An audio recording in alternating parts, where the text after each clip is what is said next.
자, 오늘은 이 잠언 20장 1절에서 5절까지 말씀을 가지고 참 지혜가 우리에게 너무나 중요하다 하는 것을 깨닫기를 원합니다. 그래서 그 지혜를 추구하고 또 지혜를 갖추기 위해서 하나님께서 기뻐하시는 모습으로 행하고 또 그로 말미암아 잠언 20장에서 언급하고 있는 지혜로운 삶을 살아서 하나님께 온전히 영광 돌려드리시는 성도님들이 다 되시기를 주님의 이름으로 축원합니다.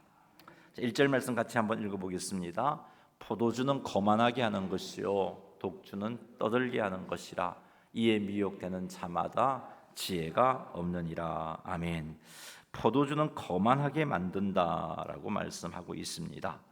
여기서 말하는 거만은 우리 지난 수요일 날 잠언 19장 28절에 나온 거만과 같은 단어입니다. 레츠, 우리 지난 수요일을 살폈잖아요.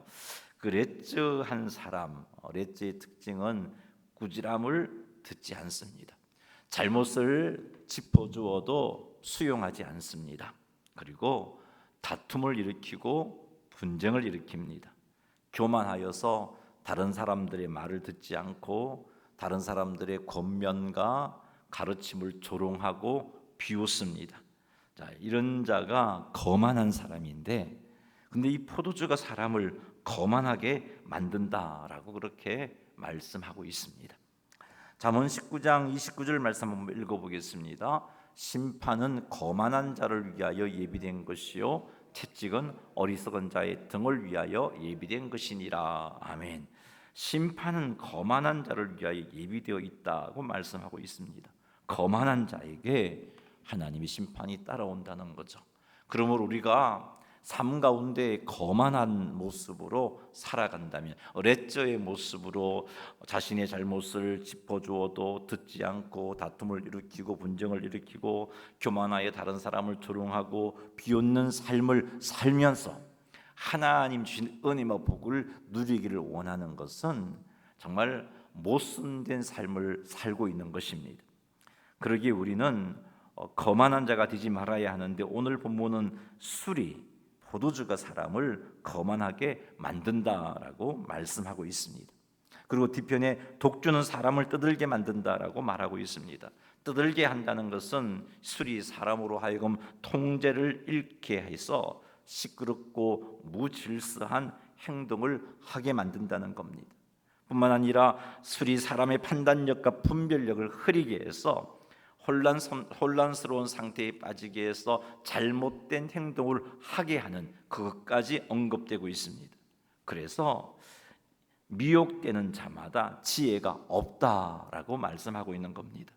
술에 미혹되었다는 것은 술의 유혹에 넘어가서 자제력을 잃고 그로 인해서 어리석은 행동을 하게 되는 것을 의미합니다. 거만하게 행동하고 실수를 하고 하나님의 백성다운 삶을 살지 못하고 이렇게 하는 것을 의미하는데, 이렇게 술에 미혹되는 이유는 오늘 1절 말씀에 보니까 지혜가 없기 때문이다 라고 말씀해 주고 있습니다. 잠언 20장 1절 말씀은 술이 가져다주는 부정적인 결과와 술의 미혹에 넘어가는 이유를 밝히고 있는데, 이 말씀은 읽는 자들로 하여금 술을 경계하고 그리고 지혜를 갖추어서 술의 미혹에 넘어가지 말라는 교훈을 주고 있습니다. 하나님의 자녀들에게 이런 교훈을 하는 이유가 무엇일까요? 첫째는 술이 사람의 자제력을 떨어뜨려서 그로 인해서 쉽게 죄짓게 만들기 때문입니다. 경건한 삶을 살기 위해서는 자제력이 필요합니다. 그런데 술은 이런 자제력을 떨어뜨려서 하나님의 백성으로 경건한 삶을 살지 못하게 하기 때문에 오늘 잠언 20장 1절에서 술에 대한 실수하는 모습을 짚어주고 술의 미혹 유혹을 경계하라고 도전해주고 있습니다. 두 번째는 술은 도덕적 판단을 흐리게 만듭니다. 그래서 술을 마시게 되면 평소에 하지 않는 행동을 하게 만듭니다. 도덕적으로 옳지 않은 행동을 하게 만듭니다. 그래서 술을 하나님의 백성들에게 경고하고 있습니다. 셋째, 술은 성도들로 하여금 성령 하나님의 인도하심에 순종하지 못하게 만들기 때문입니다. 그래서 이런 교훈을 주고 있는 겁니다. 술에 대한 경고를 주고 있는 겁니다. 자, 그러므로 성도들은 술을 멀리해야 합니다. 잠언 23장 31절 말씀 읽어보겠습니다.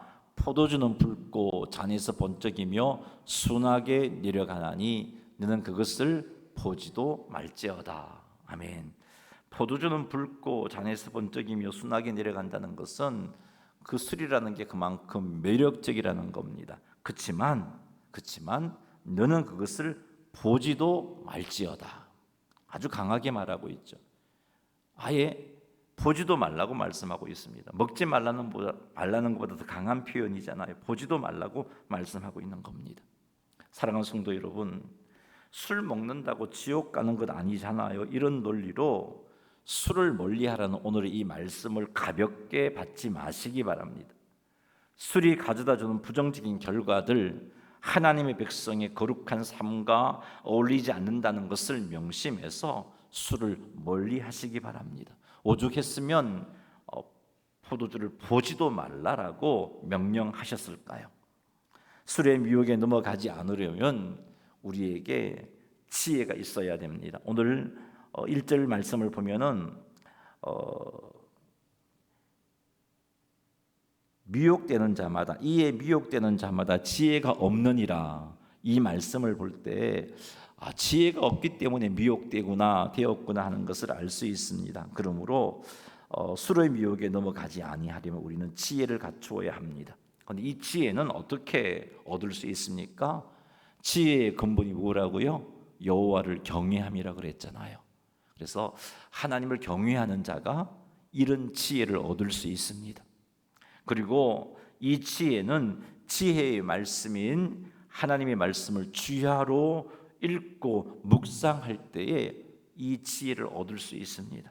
그리고 이 지혜를 지혜의 근원 대신 하나님 앞에 간구함으로 얻을 수 있습니다.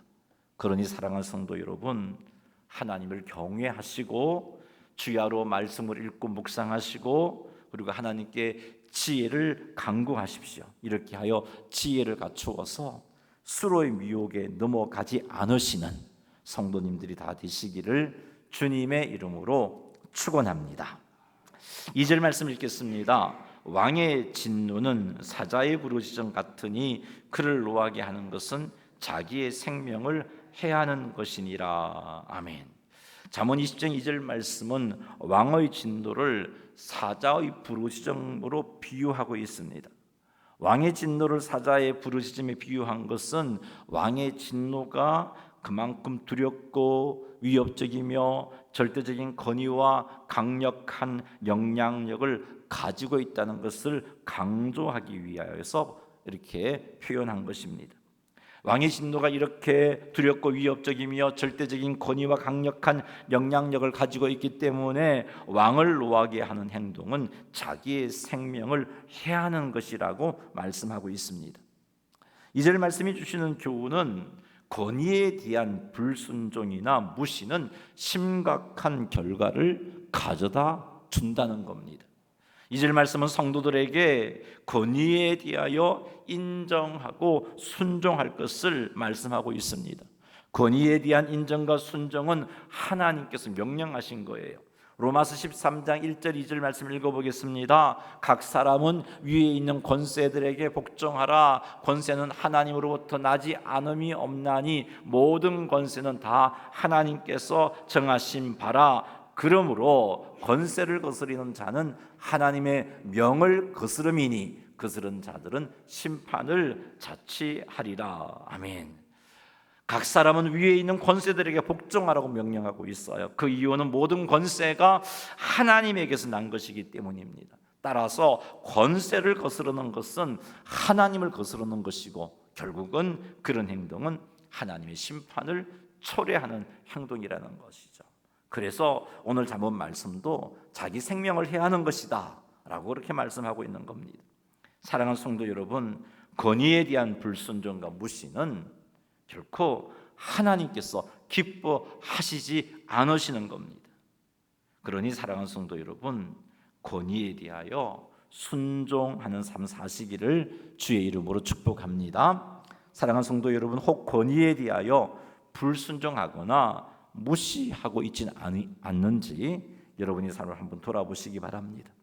가정에서 부모의 권위에 불순종하거나 무시함은 없었는지 한번 살펴보십시오.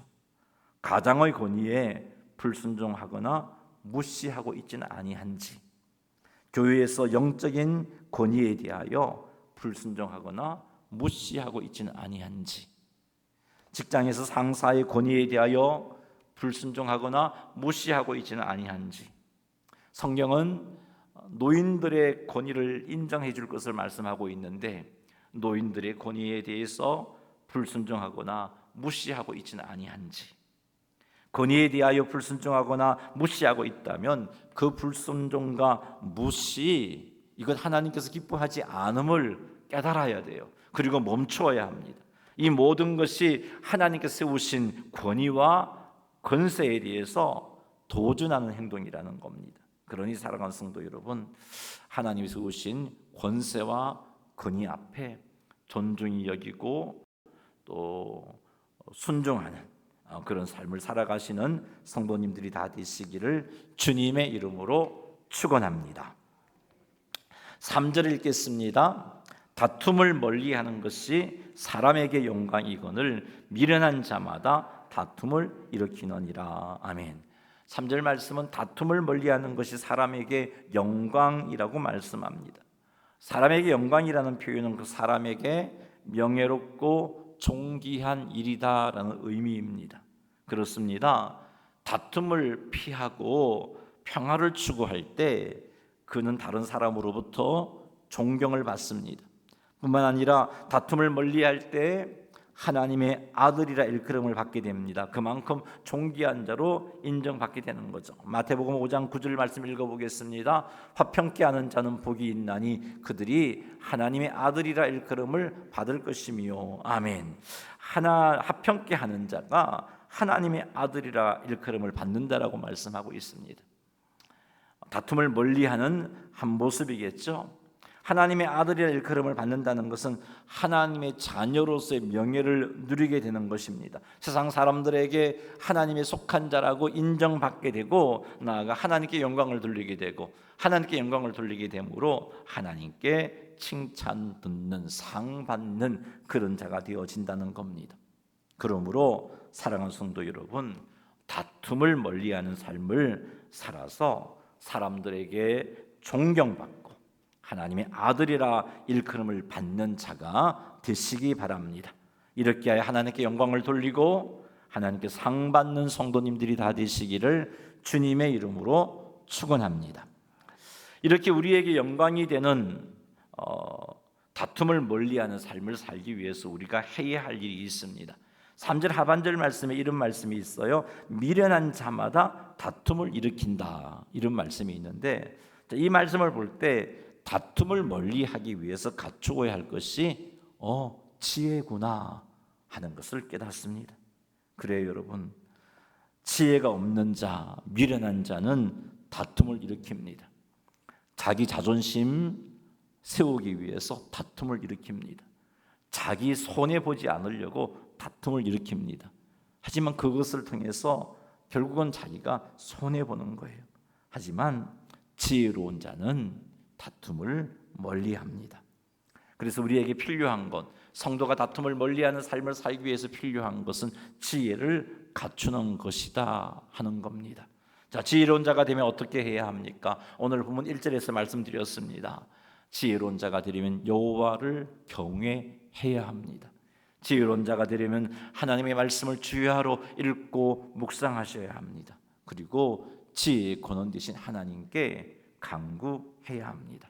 그러니 사랑하는 성도 여러분, 하나님을 경외하시고 주야로 말씀을 읽고 묵상하시고 하나님께 지혜를 간구하여서 지혜로운 자가 되어서 다툼을 멀리하는 삶을 살아서 명예와 존귀를 누리심으로 하나님께 온전히 영광 돌려드리시는 성도님들이 다 되시기를 주님의 이름으로 축원합니다. 4절 말씀 읽겠습니다. 게으른 자는 가을에 밭갈지 아니하나니 그러므로 거둘 때에는 구걸할지라도 얻지 못하리라. 아멘. 자, 게으른 자는 가을에 밭갈지 아니한다는 말이 우리에게는 좀 이상하게 들립니다. 왜냐하면 우리는 밭을 가을에 갈지 않고 봄에 갈잖아요. 봄에 밭을 갈고 봄에 씨를 뿌리고 가을에 수확하기 때문에 그렇습니다. 하지만 성경의 배경지인 이 근동 지역은 우리와 좀 다릅니다. 이곳 날씨는 건기와 우기로 나누어져 있습니다. 그래서 이 건기에는 농사가 안 돼요. 그래서 언제 성경에 이른 비가 내렸을 때 씨를 뿌린다고 말하는데 그 이른 비가 언제 오냐 하면은 10월과 11월 경에 이른 비가 내립니다. 그 이른 비가 내리면 밭을 갈고 파종을 합니다. 그리고 3, 4월 경에 늦은 비가 내리는데 늦은 비가 내리면은 이 3, 4월 경에 식물이 잘 자라나서 열매를 잘 맺게 됩니다. 그리고 4, 5월 경에 추수를 해요. 이게 성경의 그 배경인 근동 지역의 농사 짓는 스타일 방법이에요. 그래서 이런 말을 하고 있는 겁니다. 게으른 자는 가을에 밭갈지 아니하나니 그러므로 거둘 때에는 구걸할지라도 얻지 못하리라라고 말합니다. 자, 게으른 자는 가을에 밭갈지 아니한다는 것은 제때에 할 일을 하지 않는다는 의미입니다. 가을에 밭갈아야 씨를 뿌릴 수 있고 씨를 뿌려야 추수 때 거둘 수가 있습니다. 그런데 게으른 자는 밭 갈아야 할 때 밭을 갈지 않고 씨 뿌려야 할 때 씨 뿌리지 아니하므로 결국 추수할 때 추수할 것이 없고 아무것도 거두지 못하고 먹을 것을 얻기 위하여 구걸할지라도 얻지 못한다라고 표현하고 있습니다. 이것은 게으름이 결국 자신에게 불리한 결과를 가져온다는 것을 강조하기 위해서 구걸할지라도 얻지 못한다라고 표현하고 있습니다.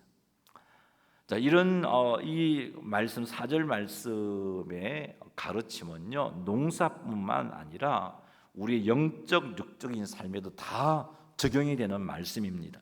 영적으로 게으른 자는 영적 전쟁에서 실패합니다. 영적으로 게으른 자는 기도 또 말씀 읽기 묵상에 게으를 수밖에 없고요. 여기에 게으르면 지혜도 부족할 수밖에 없고 그리고 또 죄와 싸워 이겨낼 수도 없고 그래서 주신 직분과 사명도 감당하지 못하고 하나님의 영광을 가리게 되는 겁니다. 게으름은 영적으로 게으름이 이렇게 우리를 영적 전쟁에서 실패하게 만든다는 것 우리는 알아야 됩니다. 직장 생활도 마찬가지입니다. 직장 생활을 하면서 게으름을 피우는 사람은 승진할 기회를 얻을 수가 없습니다. 직장에서 인정받지 못합니다. 만일 성도인 우리가 직장에서 게으름을 피운다면 우리는 하나님의 영광을 가리게 되고요. 뿐만 아니라 그가 직장에서 인정받지 못함으로 또 승진할 수도 없는 그런 상태에 이르게 됩니다. 가정에서 게으른 부모는 자녀들에게 나쁜 영향을 끼치게 되고 그 가정 역시 참 구걸할지라도 얻지 못한다 하는 이런 어려움들을 겪게 되는 것입니다. 자, 이렇게 볼 때 게으름은 결코 하나님의 거룩한 백성과는 어울리지 않는 것입니다. 그러므로 성도는 게으름을 경계해야 합니다. 게으름은 우리의 삶에 심각한 영적인 육적인 문제들을 가지고 옵니다. 우리의 삶을 돌아보아서 게으름 때문에 영적으로 육적으로 실패하고 어려움을 겪고 있다면 하나님께 나아가 게으름을 회개해야 합니다. 그리고 하나님께 주신 기회들을 놓치지 말아야 합니다. 제때에 일하셔야 돼요. 미루지 말고 그때그때 해야 할 일들을 감당하시기 바랍니다. 근면하고 성실하게 시간을 사용하시기 바랍니다. 이렇게 하여 게으름으로 낭패를 당하지 말고 근면과 성실함으로 하나님께 영광을 돌리고 하나님께 주신 사명을 온전히 감당해서 하나님께 주신 복과 은혜를 풍성히 누리시는 성도님들이 다 되시기를 주님의 이름으로 축원합니다. 우리 마지막 절입니다. 5절 한번 읽겠습니다. 사람의 마음에 있는 모략은 깊은 물 같으니라. 그럴지라도 명철한 사람은 그것을 길어내느니라. 아멘. 사람의 마음에 있는 모략은 깊은 물 같다는 것은 그 모략을 끄집어내는 것이 어렵다는 말입니다. 여기서 말하는 모략은 히브리어로 에짜라는 단어인데요. 이 에짜라는 단어가 가지고 있는 근본적인 뜻은 계획이라는 뜻이에요. 하나님으로부터 나온 완벽한 계획을 의미합니다. 자, 이런 완벽한 계획은 우리들로 하여금 주어진 사명을 제대로 감당할 수 있게 해주고, 이런 완벽한 계획은 우리가 감당해야 할 일들을 제대로 감당할 수 있도록 해줍니다. 자, 그런데 이 애자는 깊은 물 같아서 쉽게 우리의 마음에서 끄집어낼 수 없다라고 말씀하고 있습니다. 그럼에도 불구하고 명철한 사람은 그 애자, 그 계획을, 그 완벽한 계획을 끄집어낼 수 있다라고 말씀하고 있습니다. 자, 어떻게 해서 사람의 마음에 이 애자, 하나님께서 주시는 그 완벽한 계획들이 존재할까? 어찌해서 이런 것이 존재할까? 아담의 후손들은 타락하여 그 마음이 만물보다 심히 부패해 있는데 어찌 그 마음에 애자가 존재하는 것일까? 그것은 사람이 하나님의 형상으로 창조되었기 때문입니다. 비록 아담과 하와가 죄를 지음으로 말미암아 사람에게는 하나님의 형상이 오염되기는 했지만, 그럼에도 불구하고 여전히 사람에게는 하나님의 형상이 존재합니다. 그래서 사람 마음속에 애자가 존재하는 겁니다. 하지만 타락한 아담의 후손들은 이 애자를, 깊은 물 같은 이 애자를 길러내기가 불가능합니다. 하지만 명철한 사람은 그것을 길어냅니다. 여기서 명철한 사람은 달리 표현하면 지혜로운 사람이라고 표현할 수 있습니다. 즉 하나님으로부터 지혜를 공급받은 사람이라고 이해를 하면 됩니다. 하나님을 경외함으로, 하나님의 말씀을 주야로 묵상함으로, 하나님께 지혜를 간구함으로 하나님께로부터 지혜를 공급받은 사람, 그 사람은 그 마음 깊은 곳에 있는 깊은 물과 같은 애자, 하나님이 허락하여 주신, 부여해 주신 계획들을 끄집어낼 수 있다라고 말씀하고 있습니다. 이 애자를 끄집어낼 때 우리는 하나님의 인도하심과 하나님의 뜻을 분별할 수 있게 됩니다. 그래서 하나님의 인도하심을 따라 행동함으로 그가 하는 모든 일들이 주의 도우심 가운데 형통하게 됩니다. 하나님의 뜻을 따라 순종함으로 그가 행하고자 하는 일들이 아름다운 열매를 맺게 되는 것입니다. 그러니 사랑하는 성도 여러분, 여기에서도 그 깊은 물과 같은 오늘 우리 개역 개정의 표현을 쓴다면 모략, 원어적인 단어를 쓰면 애자, 그 의미를 생각한다면 좀 하나님이 부여해 주신 완벽한 계획, 그것을 끄집어내기 위해서 지혜를 갖추시기 바랍니다. 그 지혜를 갖추려면 오늘 세 번째 강조합니다. 하나님 경외하셔야 돼요. 하나님의 말씀을 주야로 읽고 묵상하셔야 돼요. 하나님께 지혜를 구해야 돼요. 이렇게 하셔서 하나님이 우리에게 부여해 주신 지혜의 그 계획들을 끄집어내셔서 하나님께서 기뻐하시는 삶을 살고 하나님께 영광을 돌리고 나아가 더 풍성한 은혜와 복을 받아 누리는 성도님들이 다 되시기를 주님의 이름으로 축원합니다. 말씀을 맺습니다. 술의 미혹에 넘어가지 않도록 지혜를 갖추시기 바랍니다. 모든 권위는 하나님에게서 나온 것입니다. 그러니 그 권위에 순종하시기 바랍니다. 가정에서는 부모의 권위에 순종하시고, 부모들이 자녀들에게 권위에 순종하는 본을 보여주시기 바랍니다. 직장에서는 상사의 권위를 존중하시기 바랍니다. 교회에서는 영적 지도자의 권위를 존중하며 순종하시기 바랍니다. 그리고 다툼을 멀리하는 것이 자기에게 영광이 된다는 말씀을 명심하십시오. 다툼을 멀리하기 위해서는 지혜를 갖추어야 합니다. 그리고 게으름을 경계하십시오. 가정과 직장과 교회에서 게으름으로 인하여서 하나님의 영광을 가리고 있지는 아니한지 살피십시오. 게으름을 멀리하기 위해서 우리가 하나님과의 관계를 잘 맺고 깨어 있게 되기를 바랍니다. 그리고 지혜를 갖추어서 우리의 마음속에 있는 애자를 끄집어 올려서 하나님께서 기뻐하시는 삶을 삶으로 이번 주 남은 3일도 하나님께서 원하시는 아름다운 삶의 열매를 맺고 하나님께 영광 돌려드리시는 성도님들이 다 되시기를 주님의 이름으로 축원합니다.